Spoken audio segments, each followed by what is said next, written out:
Muy buenas noches. Les agradezco a todos que nos hayan esperado este ratico mientras solucionábamos los problemas técnicos y por favor ustedes me pueden confirmar si me escuchan claramente. Muy bien. Yo soy Betsy Carolina Valencia, docente del programa social. Estoy acompañando hoy al profesor Alexander Sánchez Esteban en esta presentación de esta cátedra abierta sobre normas APA, citación de normas APA. El profesor Alexander ha escrito varios textos académicos tipo artículo y también es autor de 3 libros. El profesor Alexander, si no es cierto, que nos hablan acerca de la escritura académica. Él tiene... Betsy, disculpa, se está escuchando con un Muy bien, me eco, están como si diciendo que estuvieras escucho con un poco informando. de eco. Sí, si por favor alguien tiene micrófonos abiertos, les agradecemos cerrarlo en tanto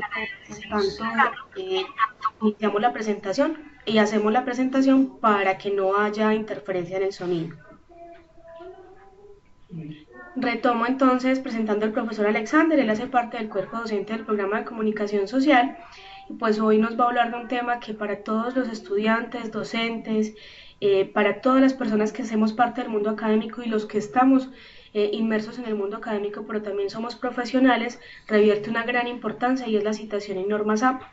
Todos sabemos que esto determina la calidad de nuestro trabajo académico, de nuestra escritura y en cualquier escenario son bastante útiles. Entonces, profesor, le doy paso para que nos dé o nos oriente acerca de este asunto que es de gran importancia y también que revierte una necesidad muy importante para nuestros alumnos ahorita.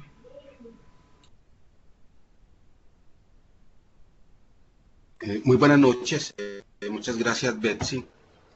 Voy en este momento a proyectar la presentación. Quiero que por favor, por micrófono, me informen si están viendo, si me están escuchando bien. Tengo aquí abierto el primer pantallazo de la presentación. Alexander, yo te escucho bien. ¿Y ves la presentación? Estamos viendo, sí señor, ya la estamos viendo. Perfecto. Lo que sucede es que en este aplicativo, cuando uno abre la presentación por completo, ocupa toda la pantalla, entonces yo me quedo sin saber si me están escuchando, si están viendo mi pantalla. Entonces, si hay alguna novedad, se corta el audio o no ve la presentación, por favor me hacen una seña inmediatamente, Betsy. Muy bien, yo voy a estar atenta al chat y a hacerte señita apenas tengamos alguna novedad. Listo, ¿vas a grabar ya? Sí, la reunión se está grabando. Perfecto. Bien, muy buenas noches. Excusas por inicio un poco accidente, pero parece que se activaron varias, estamos en sitios distintos. Yo les traigo hoy algunas consideraciones sobre normas APA.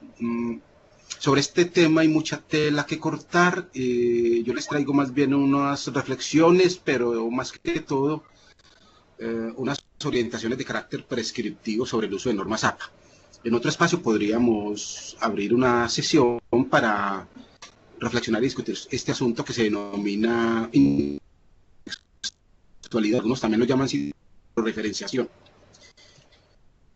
Tenemos en este segundo pantallazo 3 objetivos. Brindar unas consideraciones para fortalecer la integridad académica, mirar el manejo de fichas bibliográficas y citar y referenciar en este mapa. Lo primero que quiero compartirles son unas reflexiones sobre plagio y autoplagio. Desde la APA nos dicen que el plagio, en este tema de la escritura académico-investigativa, algunos lo denominan integridad académica, es apropiarse de las palabras, imágenes y algún autor y no citarlo, ni dar a conocer la fuente de donde fue tomada la información. Para evitar el plagio es necesario utilizar un estilo o norma de citación para la elaboración de las citas y las referencias bibliográficas. Es decir, mientras más correcta, menos o es muy poco probable que se incurra de manera no premeditada en plagio. Entonces, es muy frecuente la pregunta, ¿debemos citar cuando parafraseamos? Sí, siempre. Cuando parafraseemos o trabajemos citas indirectas, es necesario dar la fuente de esa información. Y el autoplagio consiste en publicar contribuciones propias anteriores en publicaciones nuevas sin realizar la debida citación. Es importante recordar que incurrir en autoplagio es un asunto de ética y que una publicación debe caracterizarse por su novedad. Lo que hay en el trasfondo de esto y que le sucede mucho a los investigadores es que dicen, pero bueno, yo en esta investigación estoy desarrollando el marco teórico y el marco teórico es el de mi tesis de maestría o mi tesis de posgrado y yo ya había publicado algo de eso y yo para qué voy a escribir algo nuevo si son los mismos conceptos. No hay que escribir algo necesariamente nuevo, aunque sea actualizado, pero entonces debemos informarle al lector que eso que está leyendo, ¿sí? Está publicado por parte de una tesis o de un artículo o de un libro, simplemente es anunciarle eso para que evitemos el asunto de incurrir en plagio. Con estas reflexiones preliminares, Profesor Alexander, quiero plantearles... Lo interrumpo un segundo, por ¿sí? favor. Es que estamos en el chat recibiendo algunas solicitudes porque no se está escuchando bien y algunos no están viendo la presentación completa. Creo que de la presentación puede ser que algunos tengan dificultades en su equipo. En el audio no sé si todos escuchan bien, por eso interrumpo para confirmar. Sí, sí, muy bien. Bueno, no yo estoy muy cerrar los micrófonos. Cerca, sí, yo estoy muy cerca al micrófono y estoy hablando un poquito duro o un poquito fuerte, ¿no? Muy bien, nos confirman otros asistentes que se está escuchando muy bien. Entonces continuemos. Pero entonces que sea problema. Muy bien. Darles esta reflexión sobre la citación. Yo pienso que la citación es una actividad multidimensional. Por un lado, es formal y normativa. Es decir, por eso estamos hablando de normas APA, normas ICONTEC, MLS, Vancouver, Chicago, etcétera, etcétera. Pero también es ética, porque debemos siempre evidenciar de dónde proviene ese discurso referido. Es textual, ¿por qué? Porque una cita que yo tomo de otro autor, sea directa, indirecta, breve, extensa, es un texto. Yo los invito a que miremos las citas que nosotros tomemos de otras fuentes como textos. Ahora bien, surge la pregunta, ¿qué es un texto? Un texto es una unidad coherente de comunicación que realiza un propósito específico. Entonces, una cita extensa, breve, directa o indirecta es un texto que realiza una función dentro de mi texto, es decir, dentro de mi artículo, dentro de mi proyecto, dentro de mi trabajo de posgrado, etc. Y la citación también es retórica. ¿Qué tiene que ver la retórica con la citación? Hoy en día la retórica la entendemos como capacidad argumentativa. Hoy en día la retórica es vista como un discurso altamente planificado para lograr un propósito. ¿Cuál es el que nosotros tenemos en la universidad? Que nos aprueben la tesis, que nos aprueben el proyecto, ¿sí? Que nos publiquen el artículo, que nos publiquen el libro. Entonces, las fuentes que nosotros utilizamos en nuestros trabajos se convierten en un criterio de argumentación indirecta a partir del criterio de autoridad de la fuente que estamos seleccionando. Entonces, aquí se abre una primera puerta importante en la que no nos vamos a adentrar, pero sí vamos a decir que es central pensar y elegir muy bien los autores que nosotros vamos a incluir en nuestros textos. Debemos ser muy selectivos en eso. ¿Sí? Entonces la retórica es un discurso planificado, calculado para lograr un propósito específico. Bien, entonces la citación no es simplemente la aplicación de unas normas, sino que es un asunto que incluye o que tiene varias aristas. Sobre la citación y su relación con la integridad académica, aquí acabé de cambiar de diapositiva, nos dice Charles Lipson en un libro, es como un juego de palabras, que él lo llama Derecho de cita o citación correcta, del 2011.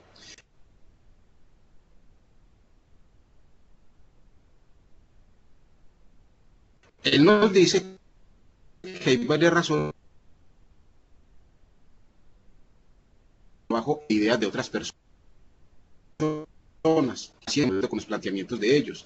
Entonces, otra segunda recomendación importante: hay que citar fuentes con las cuales no estemos de acuerdo, es decir, no solamente citamos a aquellos a los cuales no, sino fue que nos generan polémica, desacuerdo, y precisamente los incluimos en nuestros textos para tejer la sección de discusión. También para mostrar a los lectores, es decir, autores de estudio, los materiales en los cuales nosotros basamos análisis, nuestros resultados y conclusiones. También para guiar a los lectores de manera que vayan a la fuente directa. Es la función que cumple lo que nosotros llamamos bibliografía o lista de referencias. Es un catálogo de fuentes que sirven para que nuestros lectores, nuestros evaluadores o asesores puedan ir directamente a ese material que nosotros estamos o hemos citado en nuestro texto. Bien, la citación es también una estrategia para fortalecer la originalidad y la integridad académica, ¿sí? Y es de tener en cuenta que durante el proceso de escritura es como, y esto es muy importante, la revisión de su adecuado registro de fichas bibliográficas o de lectura, o el trabajo con gestores bibliográficos, y la citación son actividades ineludibles y centrales en la construcción del conocimiento. Y acá, cuando menciono el asunto de el manejo de fichas bibliográficas, ya eso nos lleva, ya saliendo un poco de esta parte preliminar reflexiva, a hablar de la documentación. Nosotros, cuando estamos realizando nuestro trabajo investigativo académico, pues ejercemos documentación. Y esa documentación ocurre básicamente mediante la cita directa, la cita indirecta, también mediante la cita de cita y lo que denominamos el resumen o síntesis de lo que estamos leyendo. Y en esta labor de intertextualidad y de citación, el manejo de fichas gráficas es central en lo que tiene que ver con la adecuada documentación y sistematización. Además, el manejo de fichas, como lo pueden ver en pantalla, este es un modelito de ficha, nos permite ir determinando esas categorías anticipatorias, preliminares, que van surgiendo del corpus, de lo que estamos leyendo, ¿sí? Y nos permiten, digamos, un trabajo mucho más eficiente y organizado.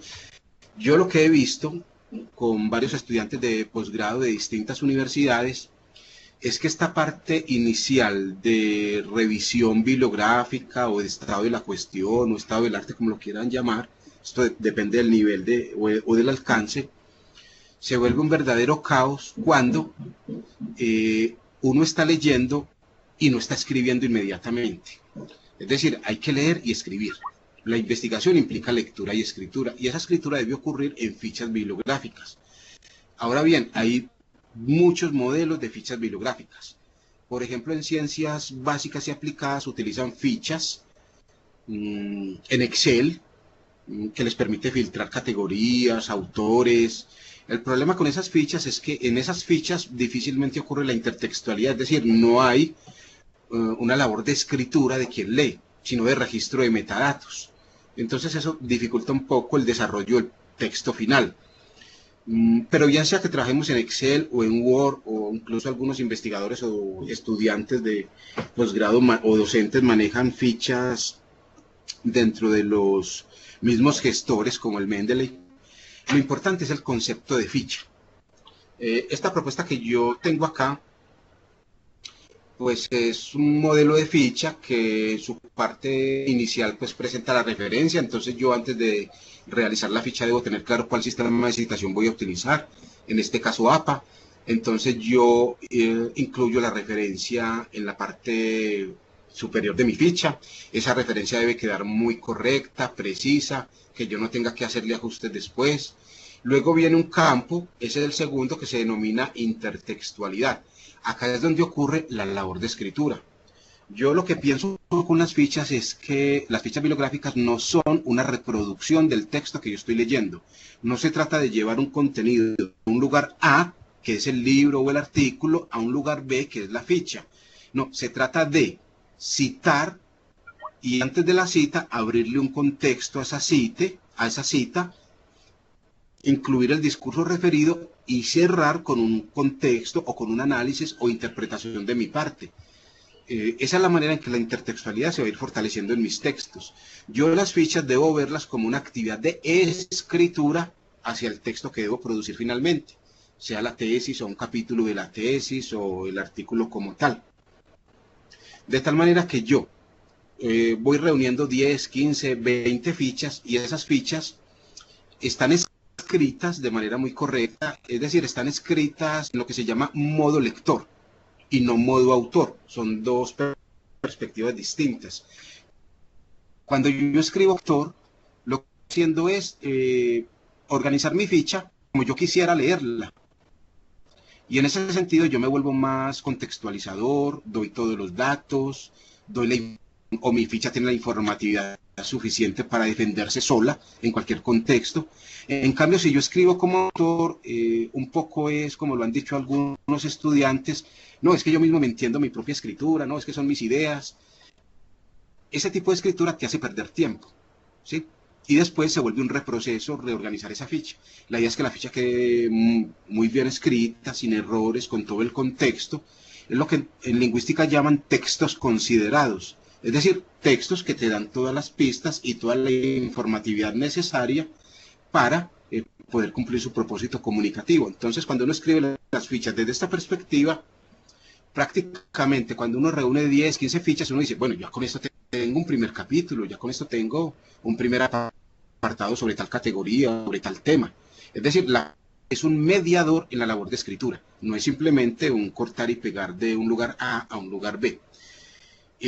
Cuando yo hago la ficha de esa manera, estoy realizando intertextualidad. Bien, quería comentarles un poco eso sobre las fichas.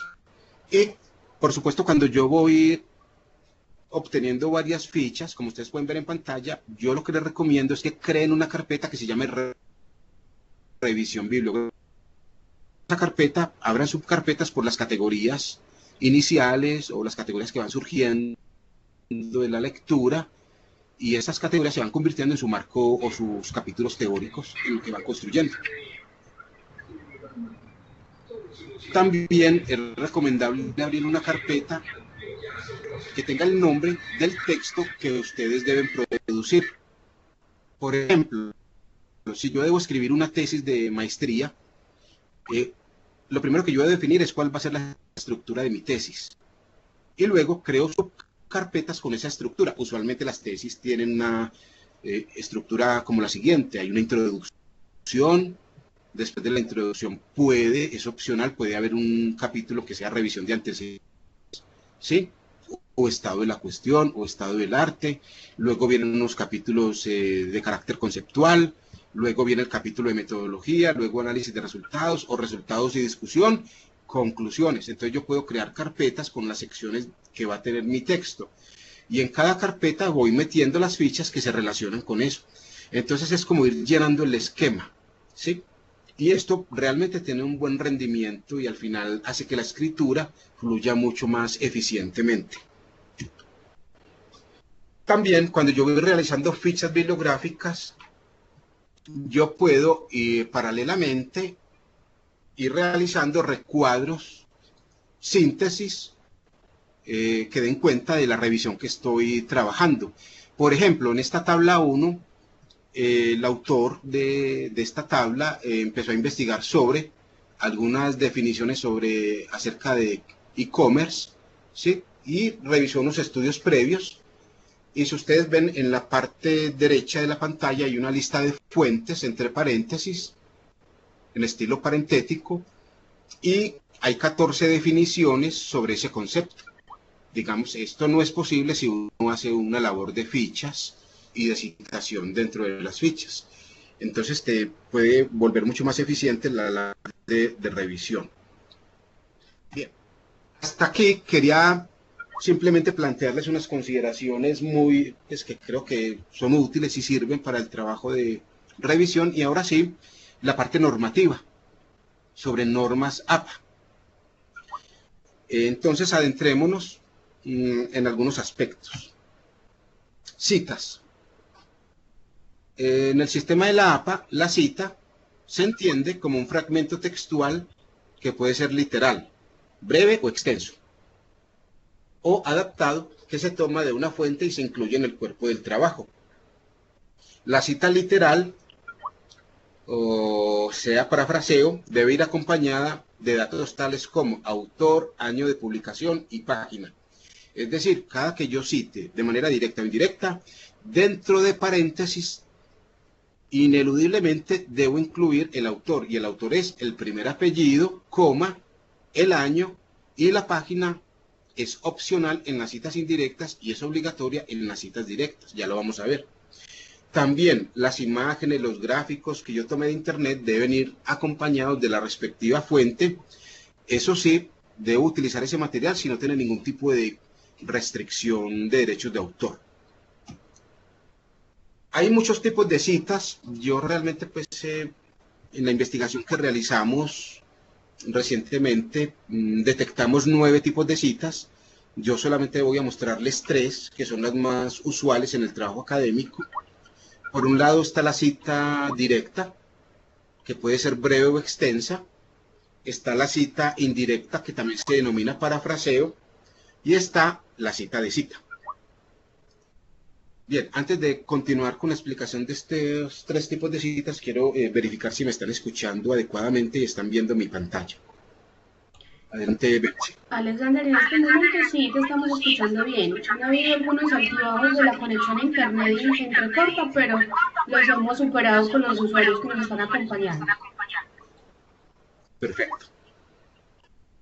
Bien, entonces adentrémonos un poco en cada una de estas, y acá voy a explicarles algo que realmente no está en las normas APA. A ver, las normas APA se refieren a eso, a normas.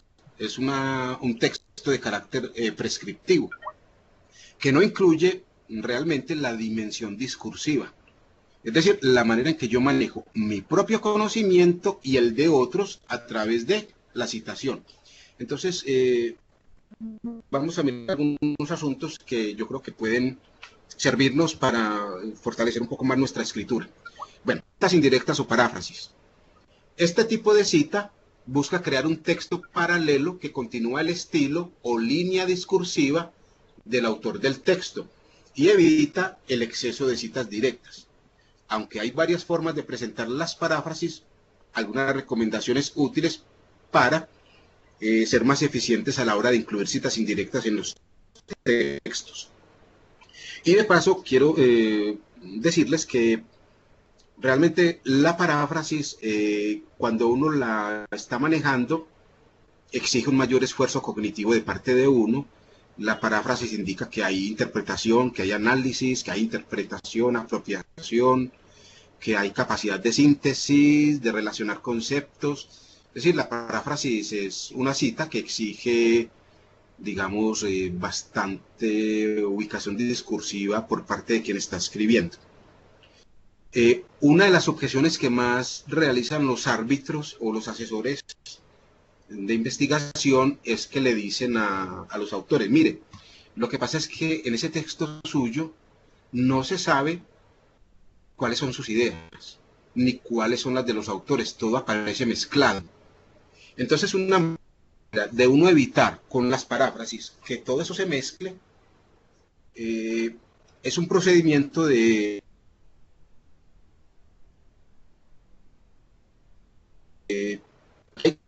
primero que me permitan aquí.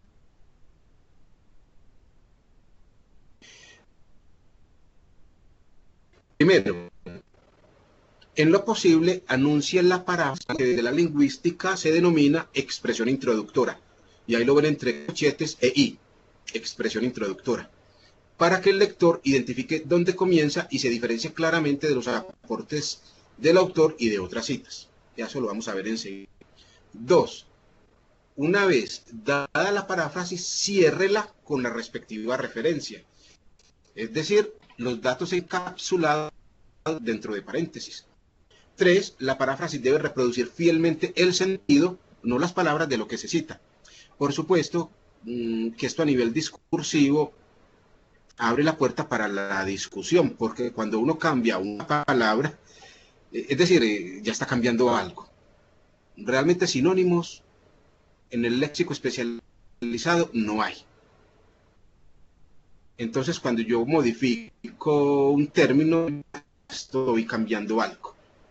Más bien lo que uno debe tratar es de no hacerle decir a un autor lo que no está diciendo, sino tratar de conservar el sentido de su exposición discursiva, y eso realmente pues es difícil de verificar. Tiene que ver mucho con la lectura que cada uno de nosotros hace.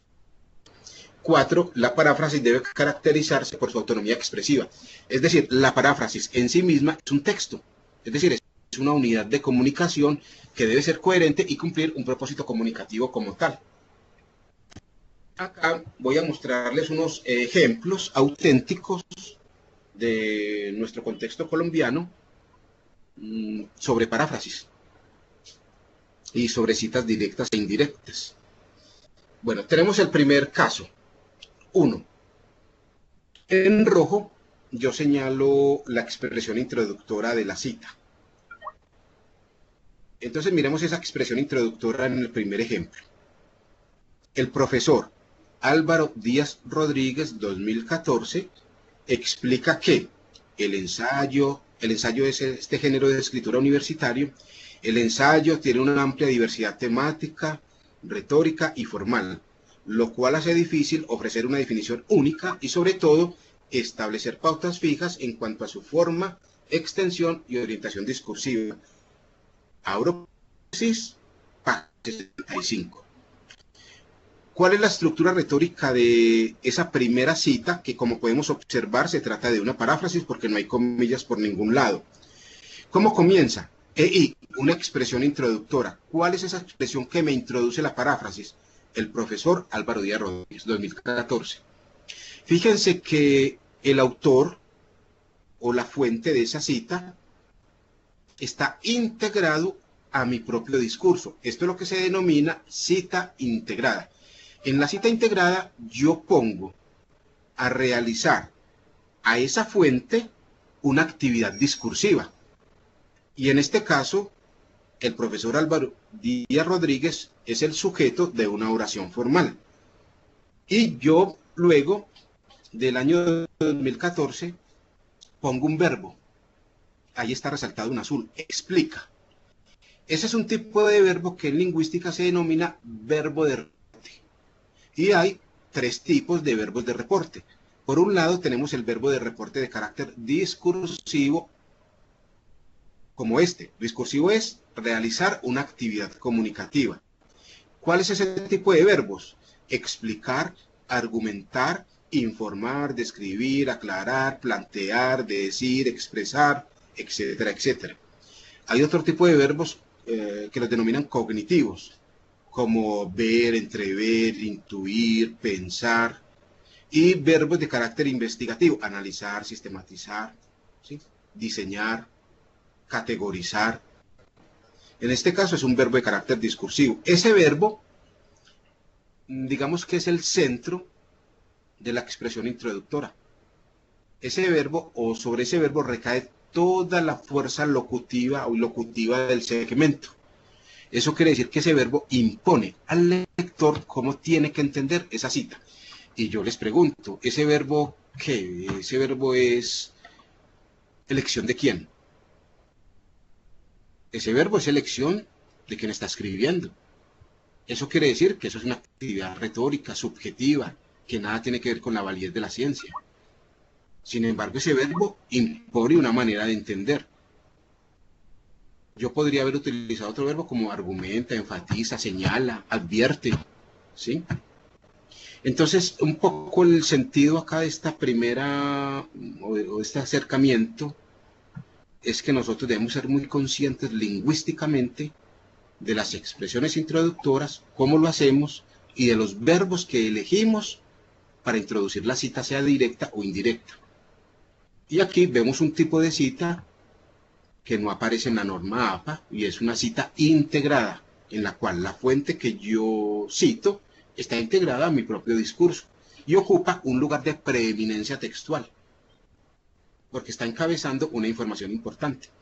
Bueno, y finalizo esa cita, que es una cita indirecta, con la página 65. Es decir, de esta manera es muy difícil que a mí me digan, es que no se sabe dónde comienza la cita, la paráfrasis, y qué es lo suyo y qué es lo de los demás. Ahora bien, la APA dice lo siguiente sobre las citas indirectas o paráfrasis. Dice que la página, en este caso página 65, es opcional. Es decir, en la paráfrasis, si usted no da la página, no hay problema. Pero la APA dice, es recomendable ponerla. Yo, por ejemplo, pues en ciertos momentos la pongo, en otros no, porque no es obligatorio. Pero yo prefiero ponerla cuando, si tengo muchas citas, si tengo muchas paráfrasis, entonces como para poder diferenciar hasta dónde llega el uno, dónde comienza el otro, dónde comienzan mis planteamientos, mis reflexiones, como para que no haya problemas con eso. Ejemplo 2, en este mismo pantallazo, lo voy a leer a este respecto y viene la expresión introductora. Marinkovic, Velázquez, Salazar y Córdoba, 2009, página 38, definen el ensayo como un texto en el cual se exponen ideas acerca de un tema literario, etcétera, etcétera. En este caso, fíjense que la expresión introductora tiene 4 fuentes, y un verbo de discurso, definir. Y la página yo la puse luego del año. No la puse al final porque, bueno, en el texto original no era problemático y no había pues como inducción al error. Es decir, la manera como yo las expresiones introductoras depende mucho de mi intención discursiva, pero esto es válido y esto lo podemos hacer como lo estamos mirando en la pantalla. Estos otros ejemplos, el 4, es una paráfrasis y voy a leerlo. Los discursos no son únicamente lenguaje, son maneras de comportarse, de interactuar, de valorar, de leer y de escribir. Los discursos son maneras de ser en el mundo, son formas de vida, constituyen identidades socialmente situadas, son productos e historias personales, sociales e institucionales. Y entre paréntesis, y 2008, página 40. Fíjense que acá yo no utilicé una expresión introductora, sino que yo encapsulé al autor y lo mandé al final de la cita, indirecta. ¿Qué quiere decir esto? Que lo más importante acá es la reflexión o lo que se parafrasea y el autor está de alguna manera marginal ubicado al final del párrafo. Esta es otra manera y otra posibilidad que yo tengo. Ejemplo 3. La escritura es una forma de acción, un ejercicio del pensamiento y de creación que revela, transforma y construye la realidad. Y luego viene la expresión introductora. Fíjese que yo comencé aquí con un contexto y luego viene la expresión que me introduce la cita. Como lo señala Beiserman, 2008, como lo señala, ese verbo en azul, señalar, es también un verbo discursivo. ¿Quién lo elige? Lo elige quien escribe. Por eso es una actividad retórica, subjetiva. La alfabetización es algo más que lo que se puede encontrar en un texto, puesto que tiene que ver también con la manera como las personas transforman sus modos de pensar mediante prácticas de lectura y escritura. Párrafo 3. Fíjense que yo puse párrafo y no página. ¿Qué dice la norma APA? Y vamos a leerlo al final. Al citar, esto lo dice textual la APA, al citar, siempre indique en el texto el autor, el año y la página específica de la cita. Pero en el no numerado, anote el número del párrafo. Es decir, cuando estamos consultando algo en internet, por alguna razón no está paginado, nos toca contar los párrafos. Y lo ponemos de allí en el ejemplo 3, en la parte final. La P, la A con la tilde, la doble R, el número del párrafo donde está esa información. Bueno, en este ejemplo 5, la expresión introductora dice, en relación con la dimensión de la interacción social, Elena Calzamiglia, Blanford y Amparo Tucson Valls, 2008. Fíjense que yo acá, como estoy utilizando una expresión introductoria discursiva en la cual menciono a las autoras e incluso menciono el libro, yo eso lo puedo hacer, ¿sí? Porque no está dentro de paréntesis.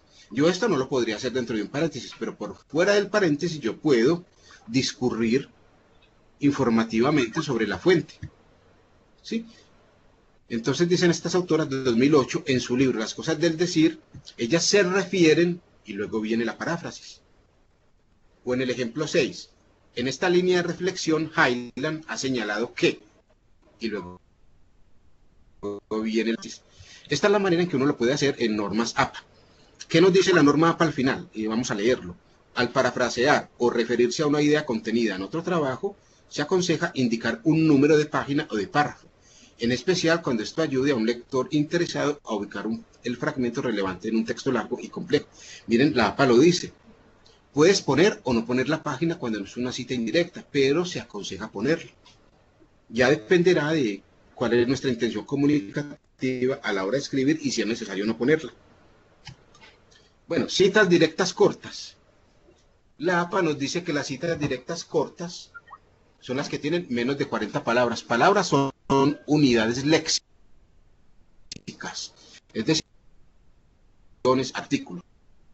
Y se insertan en el texto y se encierran entre comillas dobles. Como pueden apreciar en pantalla, la cita directa corta, las comillas están en azul, se da la referencia o se da pues la cita directa y luego vienen los datos de la fuente resaltados en amarillo. Beque, 2011, página 18. En el sistema de la APA, estos tres datos son invariables. Primer apellido, año y página. No es, digamos, los dos primeros apellidos, ni el apellido y el nombre, ni es con punto, ni con dos puntos, ni la abreviatura de página PAG o PPP, ¿no? Tal y como lo están viendo en pantalla. ¿Cuál es el problema que tiene la APA? Que cuando yo estoy leyendo algo y me encuentro con esto, Beque 2011, página 18, yo no sé, si no conozco la fuente, yo no sé si eso es de un libro, si es de una revista, si es de una enciclopedia, si es de un sitio web, si es un artículo digital. No, eso solamente voy a la lista de referencias e identifico todos los datos de la fuente. Tampoco sé si es un hombre, si es una mujer. Beck, en este caso, es una académica venezolana, especialista en este tema del análisis del discurso indirecto. Miren, lo que yo les propongo en este ejemplo que vemos, que comienza en rojo, y luego viene la cita resaltada pues con las comillas en azul. Es muy importante que todas las citas que nosotros incluyamos en nuestros textos estén precedidas de un contexto, de una interpretación nuestra, de una introducción, de una elaboración nuestra. Es decir, no soltar las citas solas, porque realmente cuando uno hace eso, pues no ocurre la intertextualidad, simplemente son citas superpuestas o una tras otra.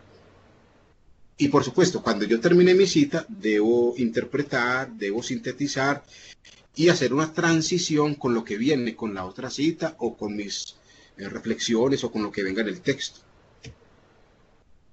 En estilo APA, los datos de la fuente yo los puedo desagregar de varias maneras.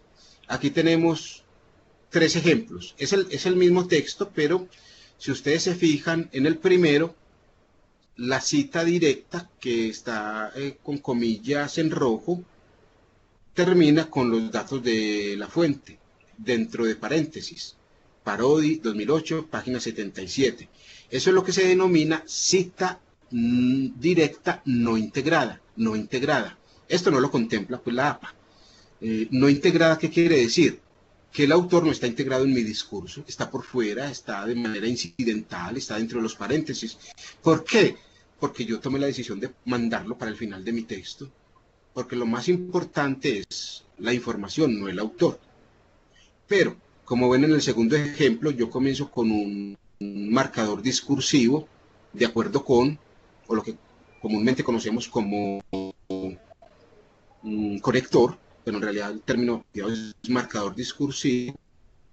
Entonces un marcador discursivo es un sintagma preposicional, de acuerdo con, que indica adherencia.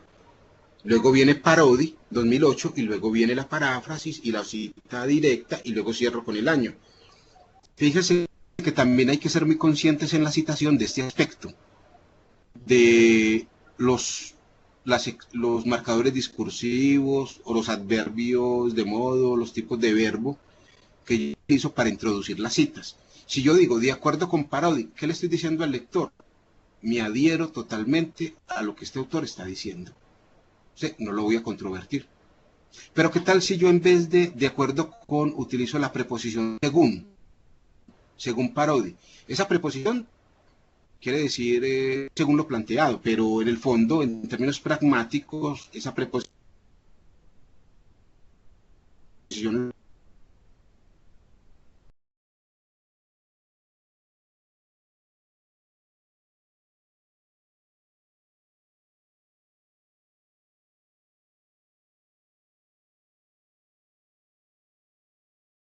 o esas pistas lingüísticas que yo utilizo para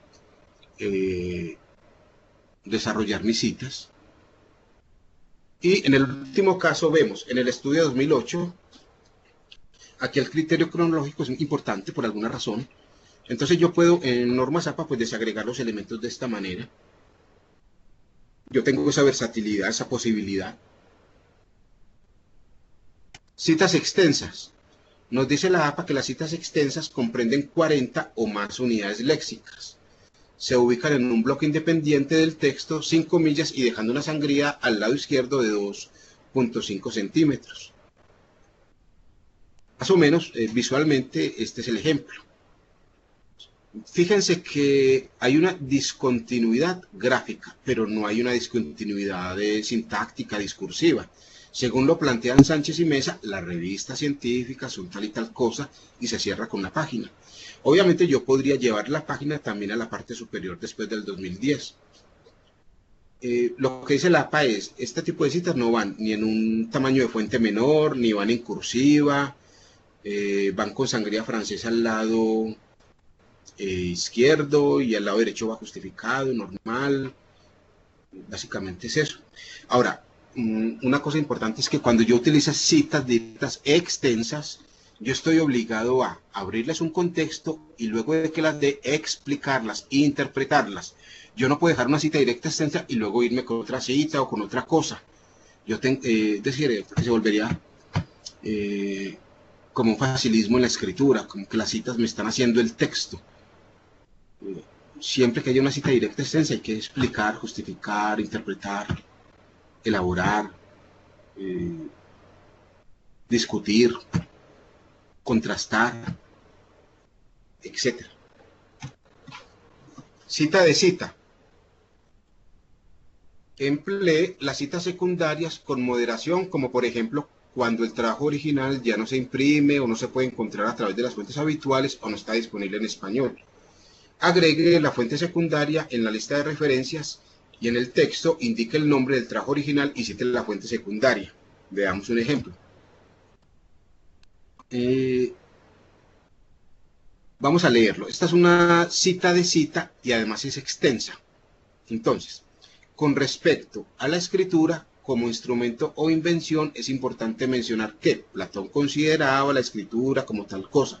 Y fíjense que en la parte final, dentro de paréntesis, dice Ong, 1984, página 84, como se citó en Calzamiglia y Tuzón, 2008, página 16. ¿Qué quiere decir eso? Esta cita extensa que ustedes ven allí es de un autor que se llama Walter Ong, pero yo no lo leí directamente a él. Yo me encontré esta cita de él en un libro escrito por estas dos autoras argentinas que se llaman Calzamiglia y Tuzón. Y el libro se llama Las cosas del decir, manual de análisis del discurso. Entonces, pues realmente en la lista de referencias final de mi texto, yo no debo poner a Walter Ong porque yo no lo leí directamente, yo no fui al libro de él. Yo debo poner a estas dos autoras en las cuales yo encontré esta cita de Walter Ong que a mí me interesa. ¿Cuál es la recomendación que usualmente se da con citas de citas? En lo posible, vaya a la fuente original. La cita de citas solo se justifica si el texto está escrito en un idioma que yo no conozco, o si el libro ya no se consigue y no está en ningún lado, ¿sí? Pero de resto, trate de ir a la fuente original, en lo posible. Y cuando yo dé la cita, dentro del texto debo explicitarle al lector que es una cita de cita. Entonces recurro a lo que ustedes ven resaltado en rojo, cómo se citó en, y doy los datos de la fuente, donde yo lo leí. Bueno, citas con un solo autor. Primero, si el autor hace parte del texto que se está escribiendo, se debe escribir solo el apellido e inmediatamente después, y entre paréntesis, el año de publicación, y se continúa con el texto de esta manera. Por ejemplo, Kessler, 2003, descubrió que entre las muestras epidemiológicas tal y tal cosa. Fíjese que esa también es una cita integrada. ¿Por qué? Porque Kessler está insertado en mi discurso y es el sujeto de esa oración. ¿Sí? Si el autor no hace parte del texto, estamos en el punto 2, si el autor no hace parte del texto que se está escribiendo, se debe poner al final del texto citado y entre paréntesis el apellido y el año de publicación, separados por una coma, así. El estudio también mostró tal y tal cosa, y al final, Kessler, 2003. Si notan la diferencia entre cita integrada y no integrada. En la integrada, la fuente realiza una acción discursiva. En la cita no integrada, el autor no realiza nada, simplemente está encerrado dentro de paréntesis y mandado al final del texto. Esa es una elección retórica que yo realizo cuando te pongo a decir y hacer algo y cuando no.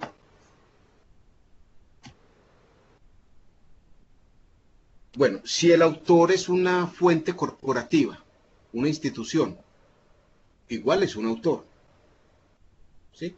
Entonces debo dar todos los datos. En este caso, la Universidad de AFIT 2014 ha desarrollado tal y tal cosa.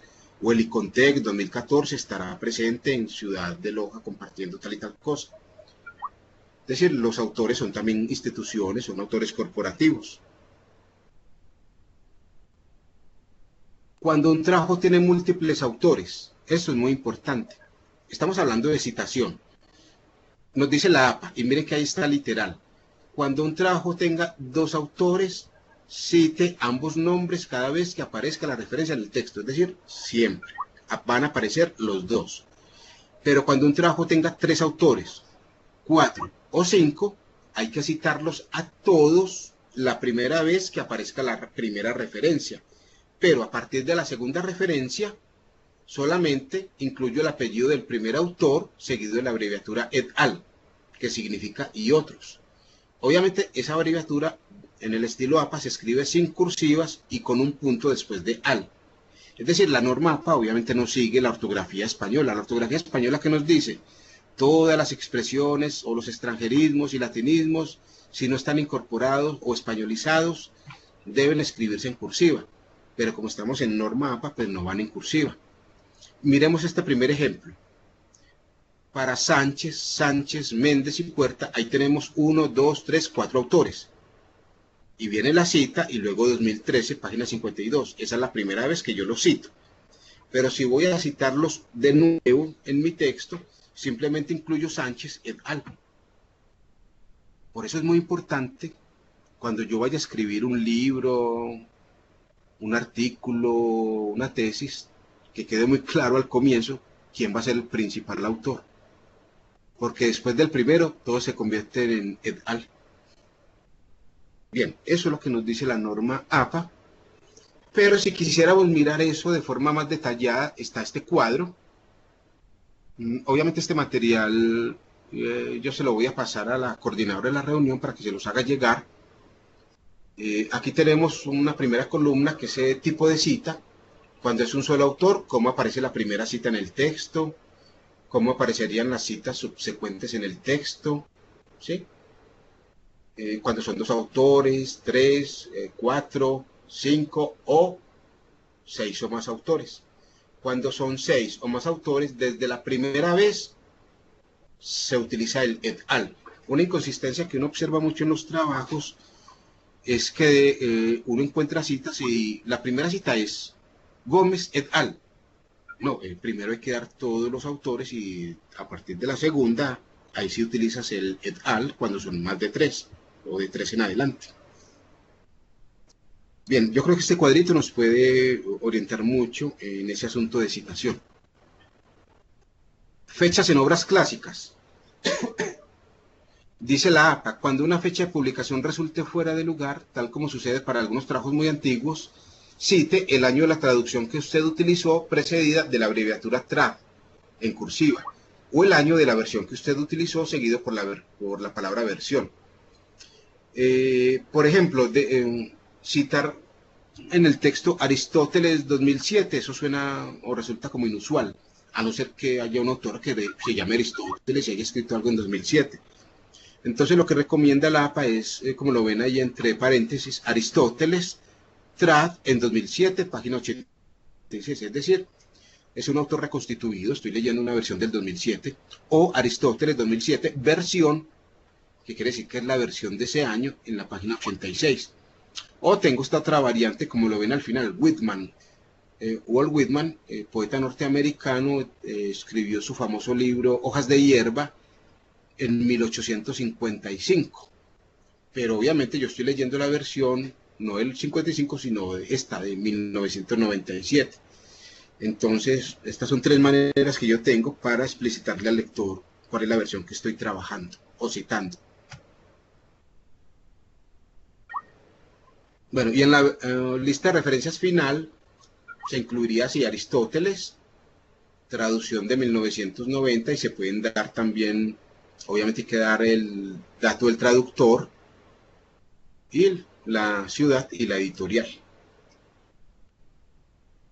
Bien, ya vamos a finalizar, nos faltan 10 minuticos. Vamos a entrar ya a la parte de referencias. Ya terminamos citación. Ahora entremos a la parte de referencias. Es decir, ese listado que va al final de mi texto.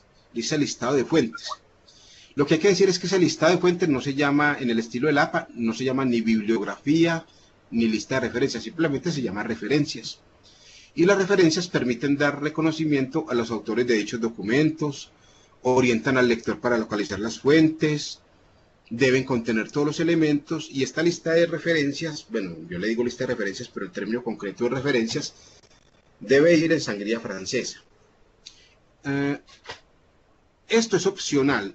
En la parte de mi artículo, de mi tesis, de mi capítulo de libro, de mi documento de trabajo, yo debo incluir referencias. Y las referencias son todas aquellas fuentes que yo cité en mi texto.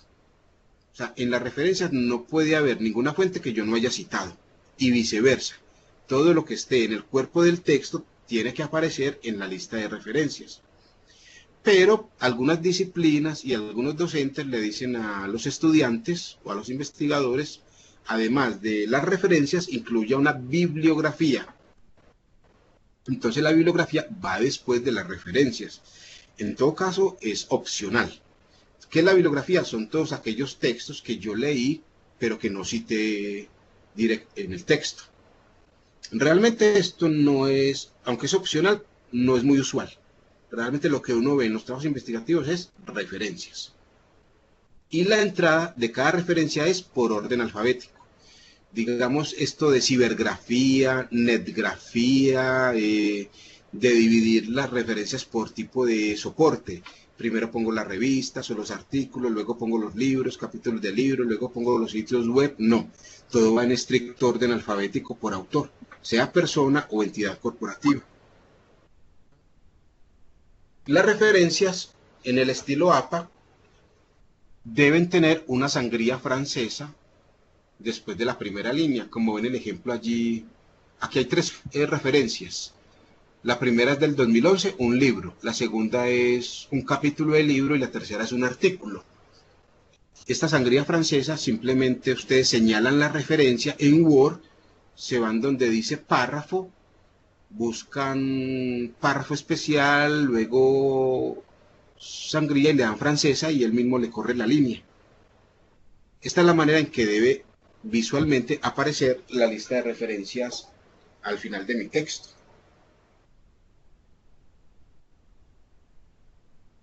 En el caso de un libro, ahí ven en pantalla un libro que recientemente publicamos acá en la Católica del Norte. ¿De dónde tomo yo los datos del libro para construir la referencia? Yo debo ir a la contraportada, a la portada y contraportada del libro y tomar datos como la editorial, la ciudad, el año de publicación, el autor por lo general aparece en la portada y esos elementos los identifico en el libro y los llevo a mi lista de referencias o a mi referencia. Si es una revista, lo que me interesa de la revista es el autor, ¿sí? El título del artículo, el nombre de la revista donde está ese artículo, el volumen, el número de la revista, el año y las páginas entre las cuales está ese artículo. Ya enseguida vamos a verlo más adelante. Voy a mostrarles, voy a saltar pertinentes en este momento. Y miren, por ejemplo, si yo voy a referenciar un libro impreso, pues por fines expositivos o didácticos, yo les presento subrayada aquí la referencia y con unos círculos con colores como para identificar cada uno de los elementos. Entonces, ¿qué elementos debe tener una referencia de un libro? Debe tener 5 elementos. El primer elemento es, como lo ven allí en pantalla, más o menos como en rosado, el autor. El autor deben ser el apellido o los primeros apellidos completos. Luego viene una coma y las iniciales del nombre o de los nombres. En esto se lo han quitado un poco a la APA, que realmente Sánchez Upegui AA, no sabemos qué es AA. Pero ese es el estilo de la APA, iniciales de los nombres. Punto, luego viene dentro de paréntesis el ítem 2, que es el año, luego viene el título del libro, y el título de los libros siempre va en cursiva, después del título viene un punto, y viene el ítem 4, que es la ciudad. No es el país, sino la ciudad, en este caso Medellín, 2 puntos, y luego viene el publicador o la entidad responsable de la obra. Y fíjense que ahí se indica una sangría francesa de 1.25. En caso de que fuera un libro digital, miren, son exactamente los mismos elementos que acabamos de ver, solo que después, como lo ven ahí en pantalla, de los datos del publicador, que en este caso es Católica del Norte Fundación Universitaria, viene un punto y viene esta construcción preposicional, recuperado de, y viene el enlace que me lleve directamente a ese libro. Fíjense que después de recuperado de no van 2 puntos, simplemente recuperado de y viene el enlace completo. Miren, tiene que aprender, sino tener a la mano el manual, las diapositivas para ir resolviendo casos específicos de citación y de referenciación. Son varios autores, pues no voy a tener en, yo les voy a hacer llegar las memorias. Si es un capítulo del libro, este es uno de los casos de referenciación que a veces genera mayor dificultad, y ya con este vamos finalizando. Y es que en capítulo del libro uno da los datos del autor del capítulo del libro. Luego viene el año del libro, luego el título del capítulo, ¿sí? Y después del título del capítulo la preposición en, y vienen los datos del coordinador editorial o el editor de la obra, y el título del libro como tal. Y después de eso, entre paréntesis, las páginas en las cuales aparece el capítulo de ese libro. Luego viene la ciudad, que es el ítem 8, y luego, si es de internet, el enlace o la URL recuperado de. Aquí tenemos tesis. Fíjense que los datos son muy parecidos. Siempre tiene que haber un autor, un título, una ciudad, ¿sí? Una entidad responsable de la publicación. Si es un artículo de revista, ya sea digital o impresa, los datos del autor, apellidos, iniciales del nombre, el año, el título del artículo y luego viene el nombre de la revista dentro de, va en cursivas. Y después del título de la revista, el punto 5, ustedes ven dos numeritos allí, el 12 y dentro de paréntesis el 1. ¿Qué quiere decir eso? El 12, que es el ítem 5, es el volumen y se debe escribir en cursiva. El volumen es el año, el consecutivo. Y luego viene el paréntesis inmediatamente pegado, sin espacio, y dentro del paréntesis el número de la revista. Luego viene una coma y no viene la abreviatura ni PPP ni PAG, sino simplemente los números que indican dónde o entre qué páginas está ese artículo de esa revista. Y si es de internet, pues viene la expresión recuperado de. Bueno, lo que yo he querido mostrarles hasta el momento es un compendio sucinto de normas APA. Hay que decir que pues, realmente este es un libro que tiene 236 páginas y todos los días hay nuevos casos de citación. Por ejemplo, en el blog de la APA, que es conveniente que lo consulten, ya está como citar, por ejemplo, en Twitter, como citar comunicaciones en redes sociales, Facebook, etcétera. Todavía no ha salido pues la última versión impresa, pero básicamente lo que he querido pues mostrarles es un resumen hasta donde fuera posible, lo más exhaustivo, pero al fin y al cabo resumen. Bueno, yo creo que podemos abrir entonces un espacio para comentarios, alguna pregunta. Igual este material, junto con una guía en Word muy detallada, yo se las hago llegar a través de la coordinadora de la reunión. Este es, digamos, un camino, es una manera de trabajar este asunto de intertextualidad. Y como yo siempre le digo a los estudiantes, esto no hay que aprendérselo, simplemente saber que para cada tipo de fuente hay un esquema, hay una forma de citar y que hay que tener el manual a la mano para consultar. Bueno, muy bien, podemos entonces, si lo consideran, abrir un espacio para comentarios. Alexander, hay una preguntita que la voy a buscar acá en el chat. ¿Sí? Dice, cuando uno utiliza las referencias en Word de la norma APA no sale de esta manera, es decir, los dos apellidos, sino que sale solo uno. Sí, sí, sí. ¿Sabe qué es lo que sucede con este gestor de referencias de Word? Que a veces pone mucho problema porque uno tiene que ensayar. Uno tiene que ingresar el autor, ingresar primero los nombres, a ver si le funciona y luego le trae los apellidos o al revés. O sea, eso hay que cacharrearlo.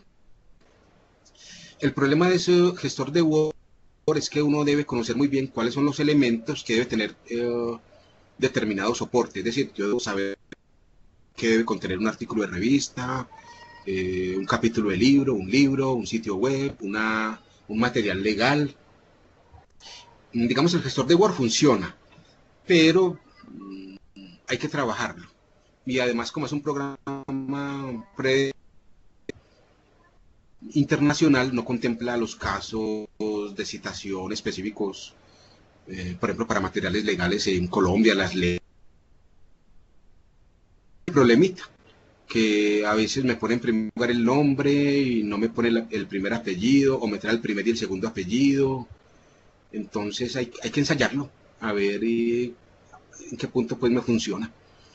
Es decir, quien quiera utilizar el gestor de Word y le funcione, pues está bien.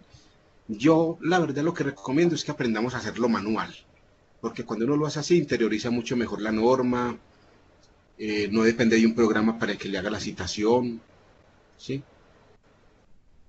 Por ejemplo, el gestor de Mendeley. Él me importa las referencias, pero si la referencia viene en mayúscula sostenida y en desorden, así me la toma. Entonces la referencia queda mal hecha y la cita. También hay que decir que, y ya les voy a mostrar acá. Bueno, estos gestores, uno les tiene que ingresar la página de la cita, porque ellos no la tienen, no la conocen. Miren, les voy a copiar el blog oficial de las normas APA para que vayan y consulten aspectos específicos que les puedan servir para, por favor, lo copié. Bueno, con respecto a las traducciones, cuando usted traduce un texto y viene a una lengua que es la nuestra, esa traducción realmente es una paráfrasis, no es una cita directa. Entonces, si tú traduces algo, eso que estás traduciendo,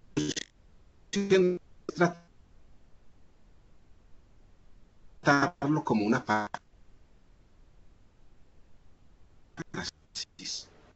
porque algo ha cambiado.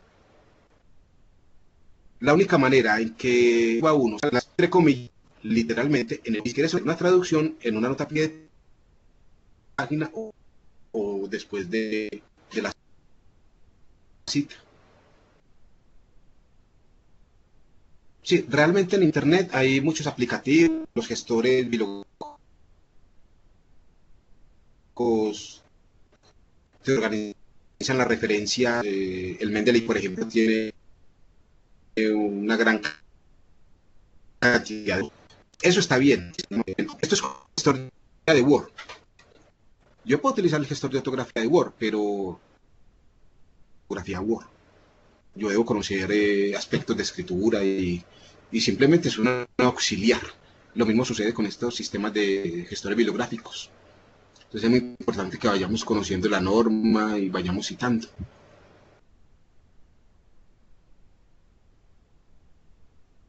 Bien, este tema es muy largo. Yo me quedé, que lo resumí, habría querido mostrarles pues muchas más cosas sobre cómo se citan leyes, sentencias. Pero bueno, ya iremos organizando unas versiones, pues, un momento 2 y 3 sobre este asunto de citación. Bueno, ¿qué más dudas tenemos? ¿Comentarios?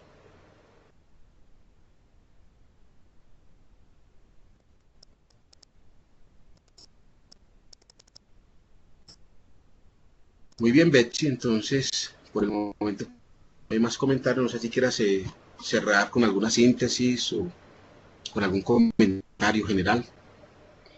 Bueno, pues no nos queda más sino agradecerle a los asistentes, una asistencia bastante positiva, llegamos a los 49 participantes, ahorita estamos en 43, realmente es un tema que a todos nos interesa en la academia y en la vida profesional. Hablo por los comunicadores, pero sé que también hay compañeros de otras profesiones a los que a todos nos sirven muchísimo las orientaciones que nos has dado.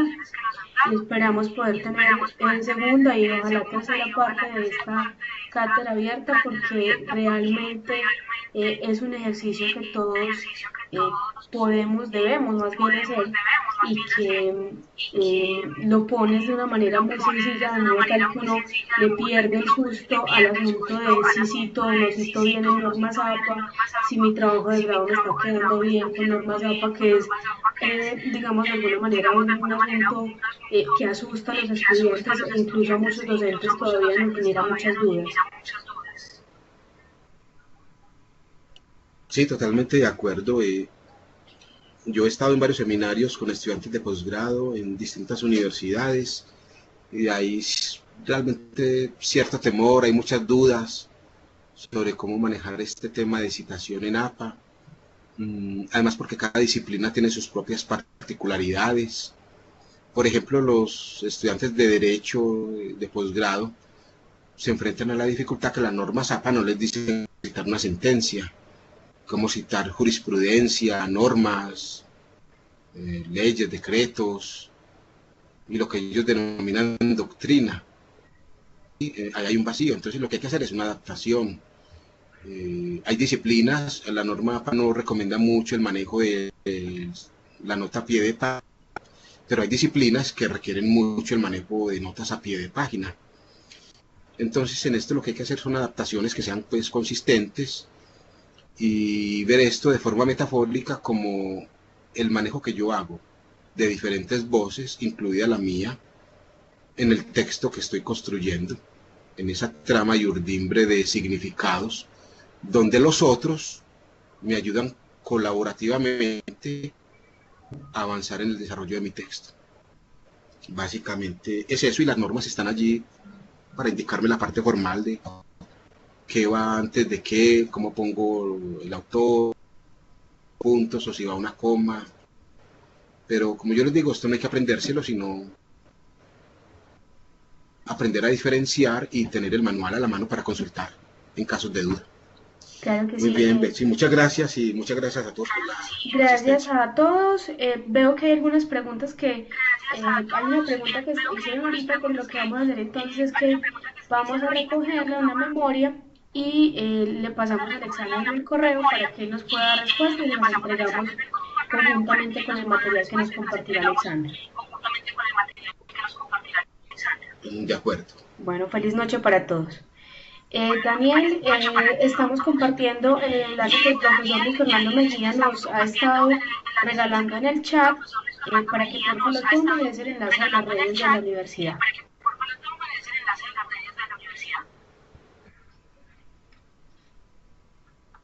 Buenas noches, muchas gracias.